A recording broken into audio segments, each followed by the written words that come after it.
കടേന്റെ മുന്നിൽ ഇരുന്നിട്ട് ആ കടക്കാരന് 1000 രൂപ കൊടുക്കുകയും ചെയ്തു. കച്ചവടം പോയത് 1000 കൊടുത്താ ഗവർണറാ? കച്ചവടം പോയതോ? ഞാൻ പറഞ്ഞില്ലേ എന്തോ സംഭവിച്ചിട്ടുണ്ട്. നിങ്ങൾ എന്തോ സംഭവിച്ചിട്ടുണ്ട്. ഇത് കേന്ദ്രം ഭരിക്കുന്ന ഒരു BJP ഗവൺമെൻറ് ഇല്ലേ, ആ BJPയുടെ സ്വഭാവമല്ലേ കാണിക്കുന്നത് ഗവർണറിലൂടെ? ഒരു രാഷ്ട്രീയ പാർട്ടി ഇത് കാഴ്ചക്കാരെ നോക്കിക്കാണ് വേണ്ടത്. അതുകൊണ്ട് ജനങ്ങളിതെല്ലാം മനസ്സിലാക്കാൻ സാഹചര്യങ്ങൾ ഒരുക്കി. കേരള ജനതയെല്ലാം ഇത് നോക്കി പരിഹസിക്കും. ഞാൻ ആഗ്രഹിക്കുന്ന ഒരു കാര്യമുള്ളൂ, നമ്മുടെ കേരളത്തിൻ്റെ ഗവർണറാ ഒരു പരിഹാസ കഥാപാത്രമാകരുത്. അതെനിക്ക് കേരളത്തോടുള്ള താല്പര്യം കൊണ്ട് ഞാൻ പറയുന്നതാണ്.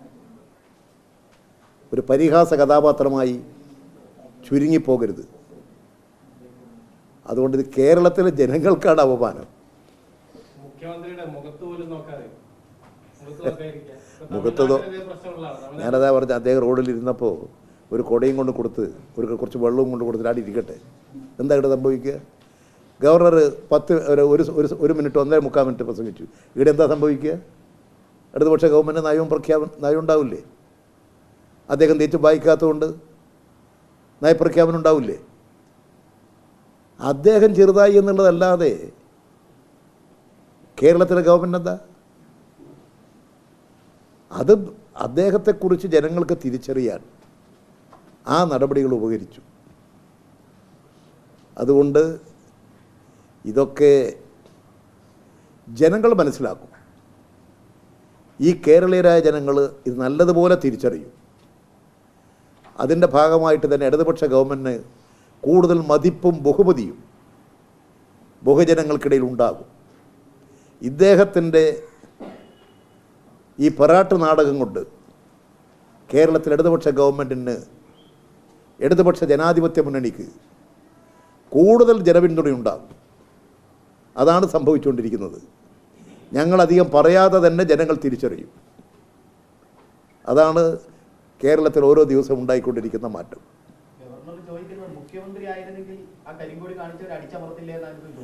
എവിടെയും അടിച്ചമർത്തിയിട്ടില്ലല്ലോ. അതിൽ ഗവർണർ ചോദിക്കേണ്ട ചോദ്യമാണോ? നിങ്ങളതാണ് ആ പദവിയെക്കുറിച്ച് അദ്ദേഹത്തിന് അല്പമെങ്കിലും ആലോചനയുണ്ടോ?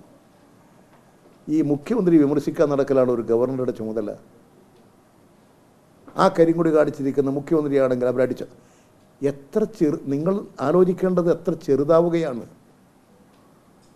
അദ്ദേഹം. കേരളത്തിൽ മുഖ്യമന്ത്രിക്കെതിരെ കരിങ്കൊടിയില്ലേ? ഇത് കേരളത്തിൽ ഇത് ഇന്ന് തുടങ്ങിയതല്ല. ഇന്ത്യയിലെ എല്ലാ സംസ്ഥാനങ്ങളിലും ഇത്തരത്തിലുള്ള സമരങ്ങൾ ഉണ്ടായിട്ടുണ്ട്. കേരളത്തിൽ തന്നെ എത്രയോ സമരങ്ങൾ, ഇതുപോലെ സംഭവങ്ങൾ ഉണ്ടായിട്ടുണ്ട്. അതുകൊണ്ട് കേരളത്തിലെ സർവകലാശാലകൾ മുഴുവൻ സ്തംഭിച്ചു നിൽക്കുകയാണ്. കുട്ടികൾക്ക്, വിദേശത്ത് പോയി പഠിക്കുന്ന കുട്ടികൾക്ക് സർട്ടിഫിക്കറ്റ് കിട്ടുന്നില്ല. അധ്യാപകർക്ക് അവർക്ക് ഒട്ടനവധി പ്രശ്നങ്ങളാണ്. ഉന്നത വിദ്യാഭ്യാസ മേഖല, സർവകലാശാലകൾ, അതിൻ്റെ പ്രവർത്തനങ്ങൾ സ്തംഭിച്ചു നിൽക്കുന്നു. സ്വാഭാവികമായും പഠിക്കുന്ന കുട്ടികൾക്ക്, രക്ഷിതാക്കൾക്ക് ഉത്കണ്ഠയുണ്ട്. ആ ഉത്കണ്ഠ കൊണ്ടാണ് സർവകലാശാലാ ഭരണം ശരിയായ നിലയിൽ നടത്തിക്കൊണ്ടു പോകണം എന്ന് പറയുന്നത്. ഇത് മുഴുവൻ RSSൻ്റെ കൈവശം ഏൽപ്പിച്ചു കൊടുക്കാൻ കരാറെടുത്തിട്ടാണോ ഇദ്ദേഹം വന്നിട്ടുള്ളത്? സർവകലാശാലകൾ അതിൻ്റെ ഉയർന്ന വിദ്യാഭ്യാസ നിലവാരത്തിൽ പ്രവർത്തിക്കണം. അതിനുള്ള സാഹചര്യമാണ് കേരളത്തിൽ ഇല്ലാത്തത്. അതുണ്ടാക്കണമെന്നാണ് കുട്ടികൾ, വിദ്യാർത്ഥികൾ, രക്ഷിതാക്കൾ, ജനങ്ങൾ ആവശ്യപ്പെടുന്നത്. കേരള നിയമസഭ പാസാക്കിയ നിയമമാണ് ഈ സർവകലാശാലയുടെ ചാൻസലറായിട്ട് ഗവർണറെ. അദ്ദേഹം ഉണ്ടാക്കിയിട്ടുള്ള നിയമമല്ല, കേരള നിയമസഭ പാസാക്കിയ നിയമമാണ് സർവകലാശാല നിയമം. കേരള നിയമസഭ പാസാക്കിയ നിയമത്തിൻ്റെ അടിസ്ഥാനത്തിലാണ് അദ്ദേഹം ചാൻസലറായത്. ആ നിയമത്തിൻ്റെ ഭേദഗതികളാണ് ഒപ്പിടാതെ കിടക്കുന്നത്. ഒപ്പിട്ട് കൊടുത്താൽ അദ്ദേഹം പിന്നെ ചാൻസലറല്ല. ആ അധികാരം അദ്ദേഹത്തിന് അധികാരം തന്നെ നഷ്ടപ്പെട്ടു പോകുമ്പോൾ എന്ന ഭയമാണ്.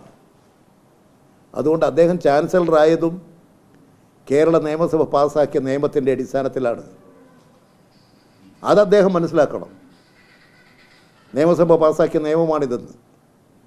അതുകൊണ്ട് ആദ്യം ചെയ്യേണ്ടത് സർവകലാശാലകളുടെ പ്രവർത്തനങ്ങൾ കാര്യക്ഷമമാക്കണം. ഉന്നത വിദ്യാഭ്യാസ മേഖലയെ കേരളത്തിൽ ഉയർത്തിക്കൊണ്ടുവരണം. ആ വിദ്യാഭ്യാസ ദൗത്യമാണ് നിർവഹിക്കേണ്ടത്. അതാണ് ഞങ്ങൾ ആവശ്യപ്പെട്ടുകൊണ്ടിരിക്കുന്നത്. ശരി.